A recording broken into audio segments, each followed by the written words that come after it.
We're rolling. Hello, hello. Okay, so today I've just got the iPhone, no mic, nothing.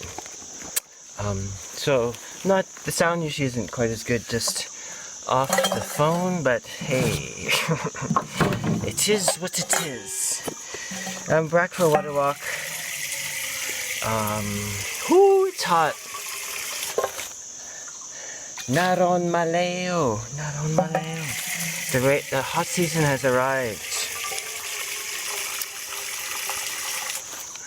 Yes. And I'm here for a water walk. Let's see, what's on the agenda? Oh, but, okay, so the hot season's arrived, just so you know. Where I live, it looks like the highs are around 29 or 30. And usually it's a little cooler at my place because it's so under the canopy there. So in the sun, 30 degrees is pretty warm actually. Especially this sun, it's almost right overhead right now. So 39, but that's cool. 29 or 30 is quite cool actually for this part of the world. Like in the city, it's hitting 39, 40 at the moment, I believe, in Chiang Mai. There are probably other places too.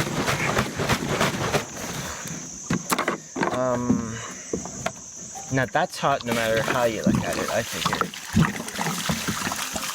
Let's see how this year goes. One thing about this year is so far, the smoke, this time of year can be extremely smoky, and last year was the worst by far, at least from my experience, which is granted limited, but you know, I've spent probably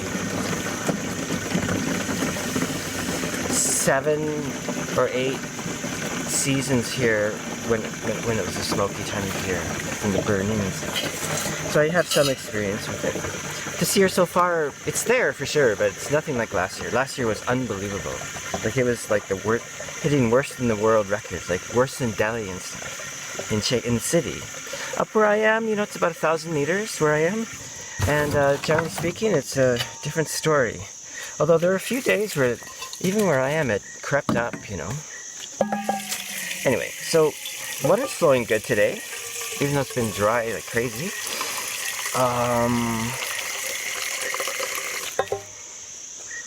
Of course, in the news is the whole COVID-19, SARS-CoV-2, coronavirus. It's all in the big headlines. I've been watching Chris Martinson's reports mostly, and they're good, I think. I think he's really doing a great job, you know. He's just trying to present what appears to be happening, right? He's not alarmist, but he's not like, oh, don't worry about it, nothing's happening. Who knows? Of course, people say, oh, you know, try not to go out into big crowds and, you know, maybe self-isolate a little, which is basically a description of my daily life, right? So, not that I'm not saying I can't get it, I certainly could, but yeah, anyway, for what it is, for what it's worth,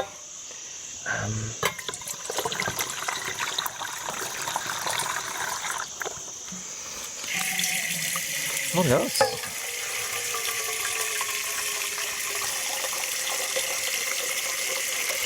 Yeah, his latest, Chris Martinson, he referenced Al Bartlett, you know, which was great.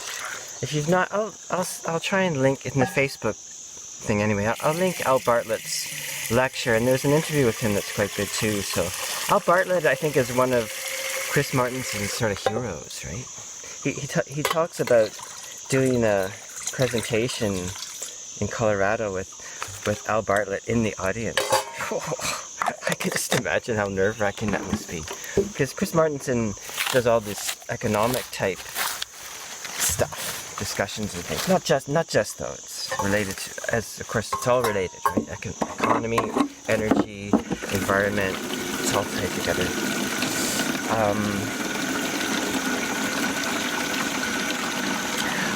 I should tell you a story. My friend Sasha, you know, this is terrible, one of the oil companies in, I think BC maybe? Alberta, I don't know, maybe Alberta. It doesn't really matter where it is, but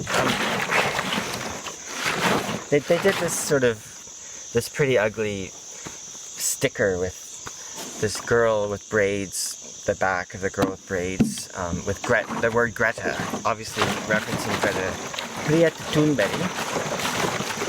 And, you know, people are outraged by that.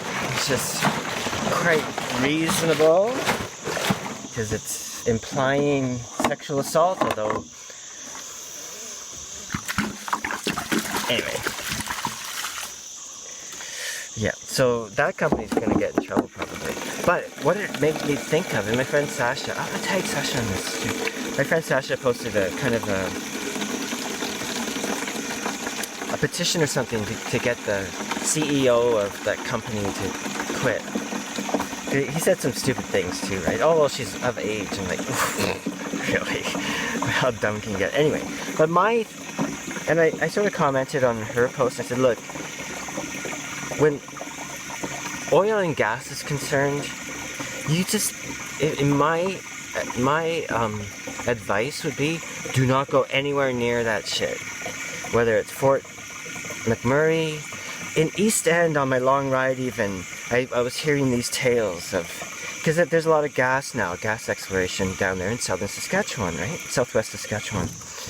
And so that's such wonderful people there.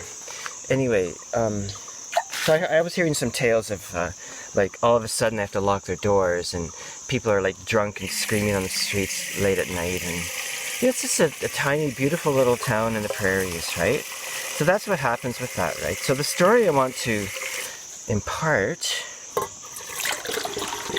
is this. Once I was driving back from Banff to Toronto, and I was doing like little performances along the way. I'd booked some little venues and little restaurants and coffee shops, and one place in, what's the name of it? Ross something, on the north shore of Lake Superior. Anyway, my friend Trish was with me on that trip. That was a riot. Anyway, yeah, so I was doing this little performance, and some people came.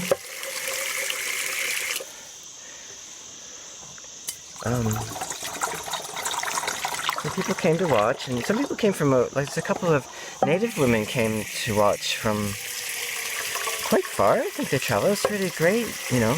Anyway, really great. But during my little show, which was probably 2-hour-long sets, maybe, there was this guy sitting off to the side there, just really quiet, drinking beer, you know. He was just a guy, white guy, gotta say that now apparently, small in stature, just your regular sort of small town Canadian guy is what I would say. But anyway, throughout the whole time, he just sat there off on his own, very quiet,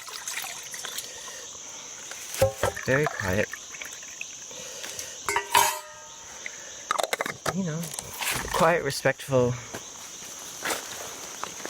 but not engaging with anyone else.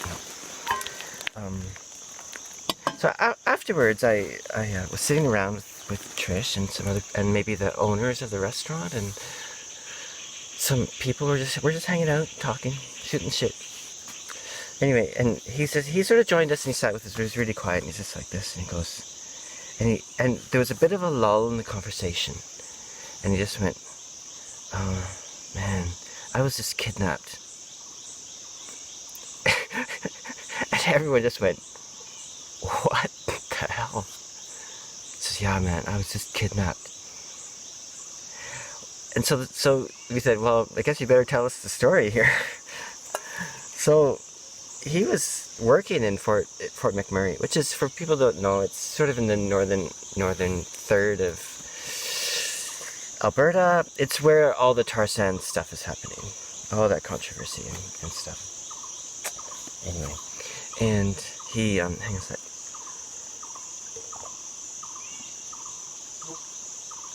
So we're like, what the hell happened?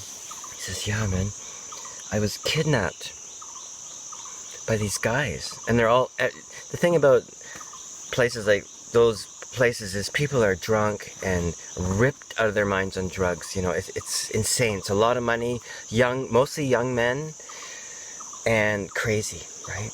Just completely substance abuse central. Anyway, so he says, yeah, these guys, they grabbed me and they beat the shit out of me. and they took my bank machine cards, and they beat me and beat me until I gave them my password, and then they took all my money, and then they kept him prisoner like for 10 days or something. Can you imagine?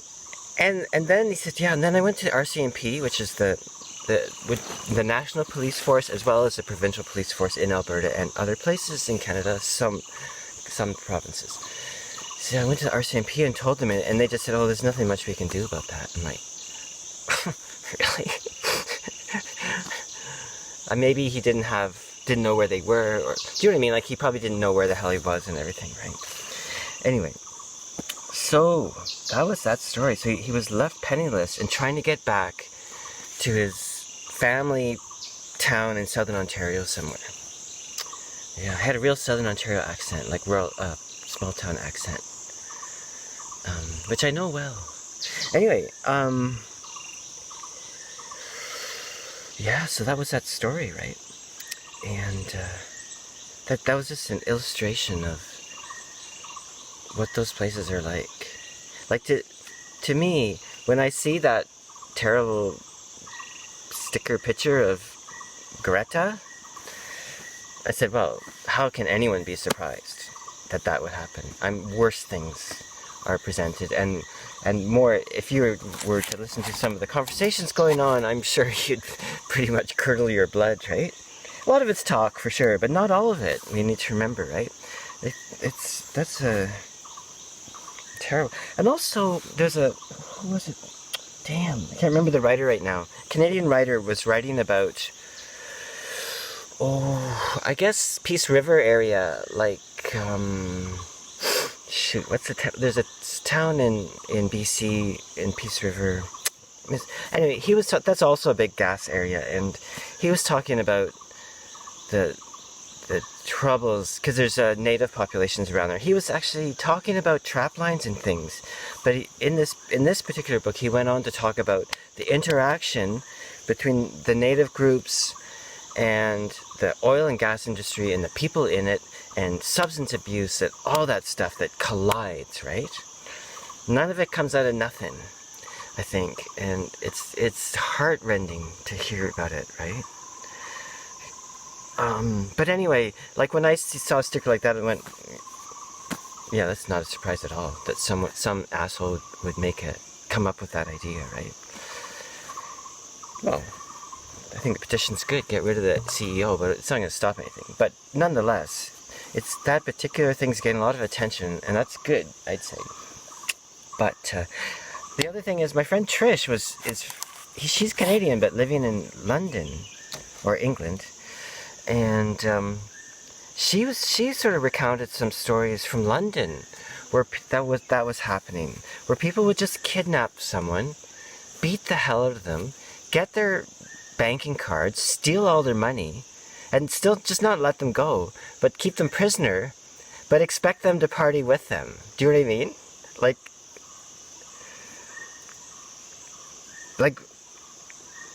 it was like, okay, we got your money, let's have a great time together, right? Now we're buddies or something. Astounding that kind of stuff that can happen. I don't know. Anyway, maybe I'll tag Trish on this too, and maybe she can recount. That's how I remember it, Trish, at least, your story. Anyway, there you go, oil and gas, right?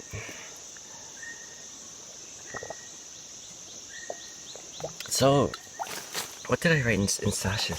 Something about the dark shadow of the human condition, especially in the modern incarnation, something like that, which is true to me, right? I mean, at some level, let's see how we can take this. At some level, we can be appalled by that, but the truth is that we either don't want to get rid of it, we're terrified of getting rid of it. The collective we. I know lots of people that don't think this way, and you all know who you are. And lots of people think in varied elements of it, so it's a complex situation. But in general,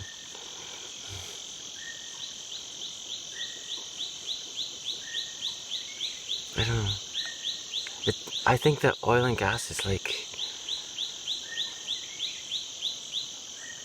it is like the dark shadow of humanity. There's nothing about it that's good, right? Other than, of course, it lets people in cities in Canada have clean water to drink. And they think they have clean water, but they don't. They have energy is what they have, right? I often go to this thing about water, because this is my thing here, right? And often so that many people will say, oh, there's some communities in Canada, a lot of them, not a lot, but not all native communities, that have to boil their water, right? And I always think, oh man, you have no clue what you're saying, because they're going to be the lucky ones, right? If all you have to do is boil your water to drink it, that's incredible. That's the fortune of that is incredible. To be clear, it's better off just having clean water from a well or from groundwater you can just drink out of a river, right? That's how it should be. That's how it ought to be. That's how it mostly has been for most of our human lives, but not anymore. So if you live in Toronto or Vancouver, you're not drinking the water, you're drinking energy, right? That's how I think of it. Anyway, but what was my point? Oh yeah, so the whole thing with, you know, you hear people talk about being addicted to oil. True. The level of comfort we get from that type of energy is astounding, you know. And though renewable, quote-unquote, energy, I'm not really against it. I'm just against the idea that it can save us, you know, keep things the same, because it won't, right? There's no possible way that solar and wind and whatnot can replace what it has. And you also, I think we also have to keep in mind that those also aren't pure and righteous energy sources, right? They also use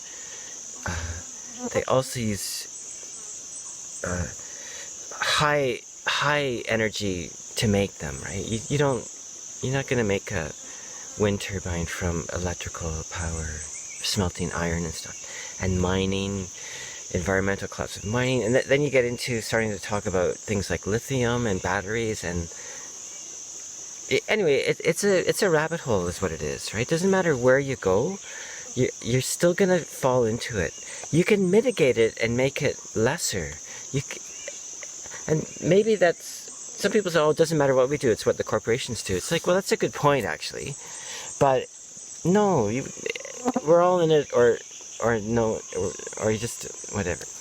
Do you know what I mean? So anyway, it's like walking a line, right? Like, for instance, I've been thinking about motorbikes a lot. Can't stop thinking about it. My motorbike is slowly reaching its end times, right? It's been a beautiful bike. It's been great. So I've been looking around at motorbikes and pondering that and seeing when I think I can.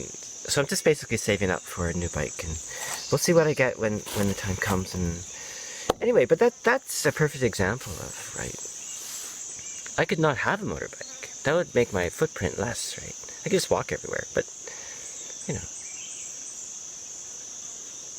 So anyway, it's just like all the contradictions and conundrums and hypocrisy is always working together. And I see that in everything around me, and I see it within myself, right? Just want to make sure that's clear. I don't... Anyway, so it's quite a dialogue going on. In my head, anyway. So, I don't know. And then, of course, now there's the whole virus thing going on, and that's having really interesting things in terms of the world economy. Like all the stock markets are... And I read something, I didn't read enough of it to get a clear picture, but it sounds like Saudi Arabia is selling off oil like crazy, right? Which is dropping the price of oil. And of course all the oil countries are like, what? Wait a minute, it's too low already. Fascinating. Yeah. Anyway, so we'll see where it all goes, right? So for me, it's just motorbikes. You know, they're expensive. For me, it's a lot of money, but I think in the bigger picture, it's not. And also, a motorbike, see, I can justify it easily. Oh, a motorbike, I probably spend like $5 a week on fuel. What's that? It's nothing almost. $5 a week in fuel, and that's going in to the city once a week, and maybe twice if I want to do Kendo again. But yeah. Anyway, that's good enough for now. My rant for the day. Maybe I'll do a bit of walking in the forest. Okay. Okay, off we go. Off we go.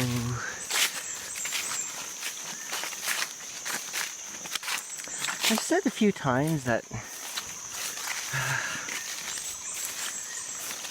this trail I walk on to the water feels like an old friend, you know? You know, I come up when I need water, but like today I have about 6 liters of water in the house. I could have gone tomorrow and might have even stretched it out to Thursday. Wait a minute, what day? Tuesday, yep, Thursday. But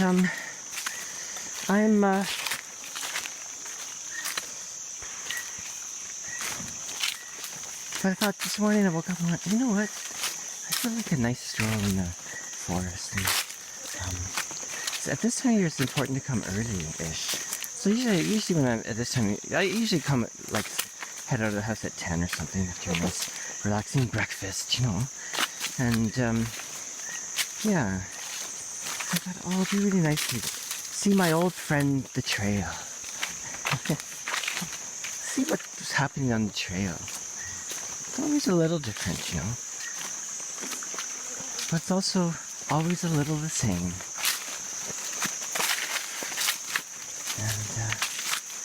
And I think it's time to head up on the ridge for a night of camping again. Yeah.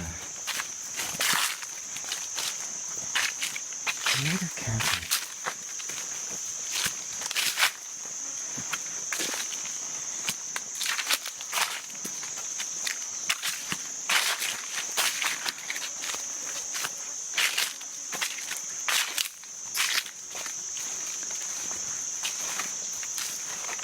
You know, in my last video I showed how I'd swept the trail and it's still looking pretty good. A few spots where a bunch of leaves dumped down on me, but looking good. Glad I did that.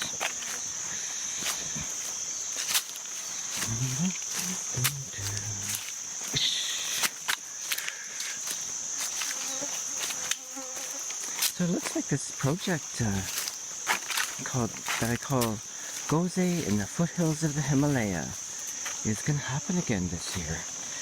That's quite exciting. I got a bit of support from a German foundation, and wow, that was so amazing. I'm just like beside myself with gratefulness. And there's a friend of mine that suggested it to him as well, you know. I hadn't given up on the project, but it was lying dormant and now it's resurrecting itself. And so it's going to be interesting, right? Because this will be the second part. The first part I did in 2016, 2017. And, you know, I've got a few more years here of experience and perspectives of shifts, and the world has changed a little. And, yeah, let's see where that goes. But, so theoretically I'm starting like in September, but of course I'm already in my head starting now. And, yeah, part of that will include another walk or two. Yeah, which I did on the last one where I went out for a couple of weeks. Went twice. Actually, it's probably more like 10 to 12 days each trip. And I went out and just walked, you know, through the mountains, mostly little trails and small dirt tracks and things where I could find them, and some paved roads, but those are really emotionally exhausting to be on, I find, so try to stay away from those, you know. Yeah, and of course meet people, and you know, it's fun, right? Strange 6 foot tall salon woman disappears out of nowhere with a pack basket, you know. Have my canoe basket. But of course people here, especially up in the mountains, are really familiar with basket packs, right? And so often people have a look at the pack and of course recognize it for what it is, but also be really interested because it's also quite different, right? Because it's not made of bamboo, which is pretty typical, I think, here. It's made of black ash, which is a classic material to use for canoe packs. People don't use them much anymore. It's very traditional, but in my opinion, I would use mine all the time. For all hiking, whatever, you know? Carrying water, mostly these days. Anyway, yeah, so that's gonna be great. So the walk part will probably happen in November or whenever the rains kind of stop for the most part.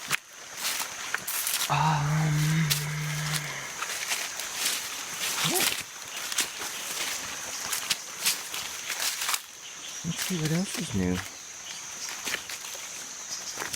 What else is new on the environmental front? Some interesting things about, you know, China shutting down its, a lot of its industrial stuff, and various people commenting on the possibility of the aerosol masking effect taking hold at some level. I've also thought a lot about that. Yeah, see where that goes. Yeah, fascinating times. One thing about Chris Martinson's recent talk, I talked about Al Bartlett already, and it's the whole thing with the exponential function, which I find really fascinating. And Al Bartlett is famous. That's actually quite a good view. I'll keep it on this view. Al Bartlett is famous for his saying, the greatest, what word does he use?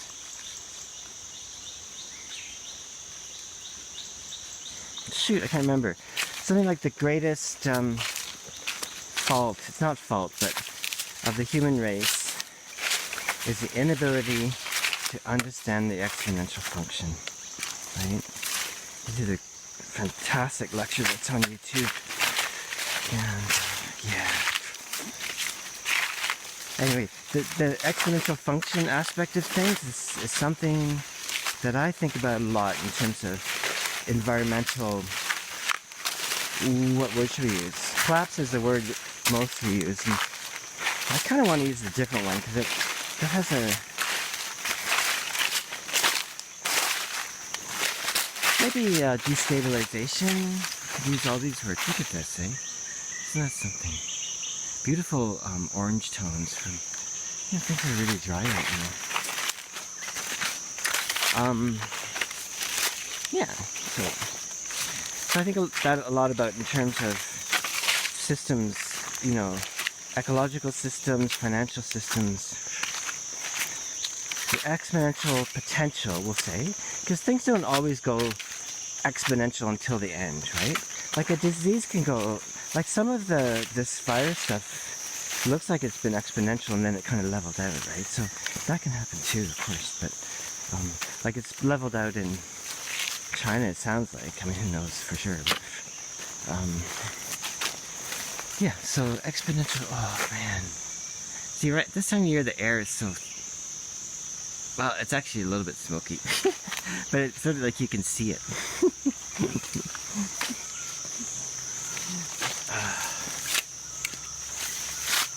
But yeah. Oh, so we're walking on the stable pieces of bamboo that aren't tied down. Oops, slippery. This part is always wet, right? Because there's runoff from this big cistern thing. Right there. Now we're coming to my favorite spot of the walk. Hi. And quite a few leaves have fallen since I was here last week.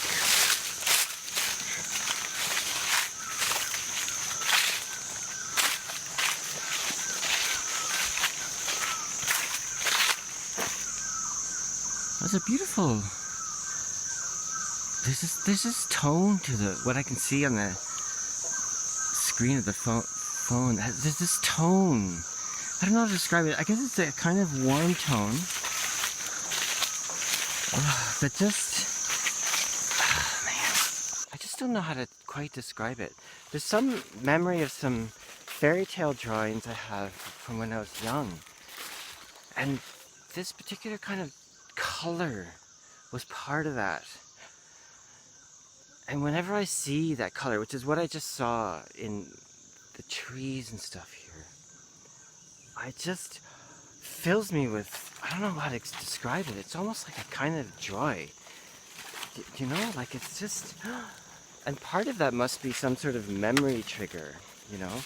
Like there's a certain smell that, I don't smell it here so much, but there was a smell of my grandparents' place. And I loved spending time at my grandparents' place. And so when I smell that, I get blasted back to those times, right? And it's really beautiful. But of course, smell is I think well known as a memory kind of trigger, and yeah. So, but when this for me, I'm quite a visual person actually, you know.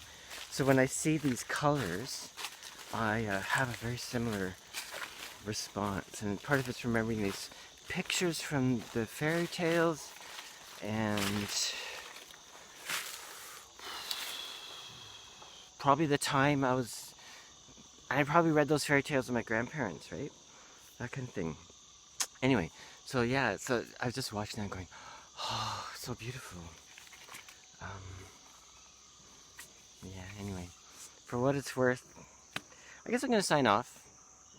And hope everyone's doing great. À la prochaine. And, you know, wash your face. No, wash your hands. Wash your hands. Don't get into too many crowds, I guess. It's a smart idea. I think it's a smart idea anyway, right? I like that line. Anyway, yeah. Hope this wasn't too heavy and interesting pondering. I take it all super seriously and actually at the same time not at all.